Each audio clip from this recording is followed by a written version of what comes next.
Magandang tanghali po. I was trying to check my old glucometer and then I came across this, ito po oh. I think nakita nyo na to eh. Finiture ko na to before eh. Best Check Ultra. So marami po itong po pwedeng i-measure. And I just found out today, pwede pala itong mag-measure ng blood ketone. Ayan. Na-curious lang ako. Gusto ko siyang i-test ngayon, yung blood ketone ko. Kaya lang hindi ko alam kung paano siya i-interpret. I'll research and try to continue this video. Hindi ko po alam eh kung kailangan ba ng fasting or something, pero I just ate lunch like an hour ago. So hindi ko alam kung. Pero marami naman pong test strips na kasama to. So I could experiment and do a lot of testings moving forward.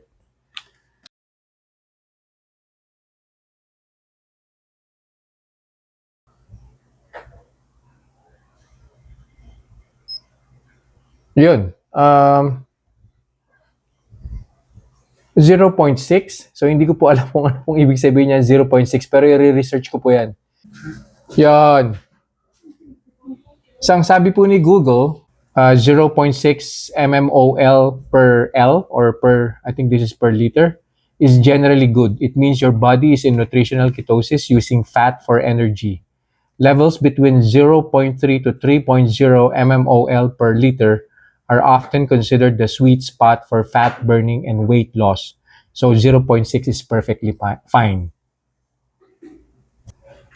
So yun po yung meaning niya. I think the 0.6 number is a good number then. So I'll continue measuring and then I'll research more para I could share kung effective po ba yung ginagawa kong diet and I'm slowly adapting dun sa fat burning or using fat as fuel versus using carbohydrates as fuel para po sa body. So yun lang po for this review. I'll see you guys in the next vlog. Bye-bye. Reminders lang po, huwag pong mag-aanli. Always eat in moderation. Di po ako doktor, so whenever in doubt, konsulta po kayo sa doktor ninyo. And yung results po ng mga review na ginagawa ko, it may vary. So huwag niyo pong i-expect na yung resulta sa akin is magiging kapareho po ng resulta sa inyo. So yun lang po. Have a nice day.